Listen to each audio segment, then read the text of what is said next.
भारत का साधु संतों का समाज सदियों पुराना है और इसमें विभिन्न प्रकार के संप्रदाय हैं, जिनमें से एक प्रमुख संप्रदाय है नागा साधु। आमतौर पर पुरुष नागा साधुओं की चर्चा होती है, लेकिन नागा साध्वियां महिला नागा साधु भी होती हैं, जिनका जीवन पुरुष नागा साधुओं से भी कठिन और रहस्यमय होता है। एक प्राचीन कथा और मान्यता के अनुसार ऐसा कहा जाता है कि नागा साध्वियों के नीचे के हिस्से को काट दिया जाता है। इस कथन के पीछे कई तरह की धारणाएं, परंपराएं और धार्मिक विश्वास जुड़े हुए हैं। हालांकि इस विषय पर कई भ्रांतियां भी हैं। आइए इसे विस्तार से समझते हैं। नागा साधु वे सन्यासी होते हैं, सन्यास की उच्चतम परंपरा को अपनाते हैं। ये अखाड़ों में दीक्षित होते हैं और दुनिया की मोह माया से पूरी तरह मुक्त होकर कठोर तपस्या करते हैं। वे नग्न रहने की कठिन साधना करते हैं और केवल भस्म लपेटते हैं। इन्हें हिंदू धर्म में शिव के गण और युद्धवीर सन्यासी माना जाता है। पुरुष नागा साधु तो काफी चर्चित हैं, लेकिन महिलाएं भी नागा साधु बनती हैं। इन्हें नागा साध्वी कहा जाता है। नागा साध्वियों को भी कठोर तपस्या और ब्रह्मचर्य का पालन करना होता है। यह मान्यता कि नागा साध्वियों के नीचे के हिस्से को काट दिया जाता है पूरी तरह से सही नहीं है। यह कथन प्रतीकात्मक रूप में लिया जाता है। कुछ प्रमुख व्याख्याएं इस प्रकार हैं। नागा साधु साध्वियों के जीवन का सबसे महत्वपूर्ण नियम ब्रह्मचर्य और वैराग्य होता है। कई लोगों का मानना है कि नागा साध्वियों को दीक्षा के समय उनकी यौनिक इच्छाओं को पूरी तरह समाप्त करने के लिए प्रतीकात्मक रूप से कुछ अनुष्ठान करवाए जाते हैं। इसका अर्थ यह नहीं कि शरीर का कोई हिस्सा काट दिया जाता है, बल्कि यह मानसिक और आध्यात्मिक रूप से सभी भौतिक इच्छाओं से मुक्त होने का संकेत है। नागा साध्वी बनने के लिए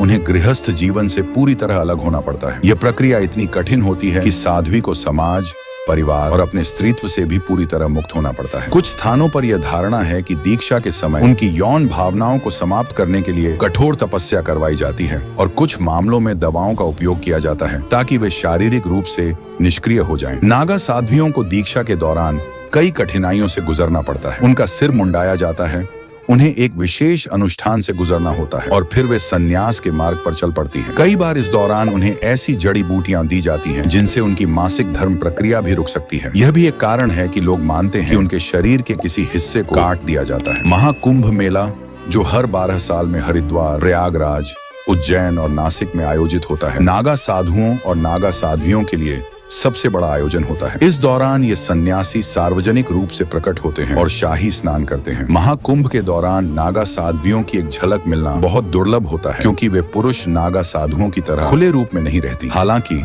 कुछ विशेष अवसरों पर वे भी शाही स्नान में भाग लेती हैं। 1. दीक्षा प्रक्रिया। कई महिलाएं महाकुंभ के दौरान नागा साध्वी बनने की प्रक्रिया शुरू करती हैं। 2. शाही स्नान। यह धार्मिक और आध्यात्मिक शक्ति प्राप्त करने का सबसे महत्वपूर्ण क्षण होता है। 3. अखाड़ों में प्रवेश। नागा साध्वियां किसी विशेष अखाड़े से जुड़ती हैं और वहीं कठोर साधना करती हैं। नागा साध्वियों का जीवन अत्यंत कठोर और अनुशासित होता है। उन्हें न केवल समाज से कटकर रहना पड़ता है, बल्कि उन्हें तपस्या, ध्यान और ब्रह्मचर्य का पालन करना होता है। वे भिक्षा पर निर्भर रहती हैं और स्वयं को भगवान शिव की शरण में समर्पित कर देती हैं। नागा साध्वियों के नीचे के हिस्से को काट दिया जाता है। यह कथन पूरी तरह सच नहीं है, बल्कि यह एक गहरी आध्यात्मिक प्रक्रिया का प्रतीक है। नागा साध्वियां सन्यास की एक कठिन साधना को अपनाती, जिसमें वे अपने सांसारिक जीवन से पूरी तरह मुक्त हो जाती हैं। महाकुंभ उनके लिए एक महत्वपूर्ण आयोजन होता है, जहां वे शाही स्नान के माध्यम से अपने आध्यात्मिक और धार्मिक जीवन को सिद्ध करती हैं। उनका जीवन कठिन अवश्य है, लेकिन वे इसे दिव्य साधना के रूप में स्वीकार करती हैं और आत्मिक मुक्ति की ओर बढ़ती हैं।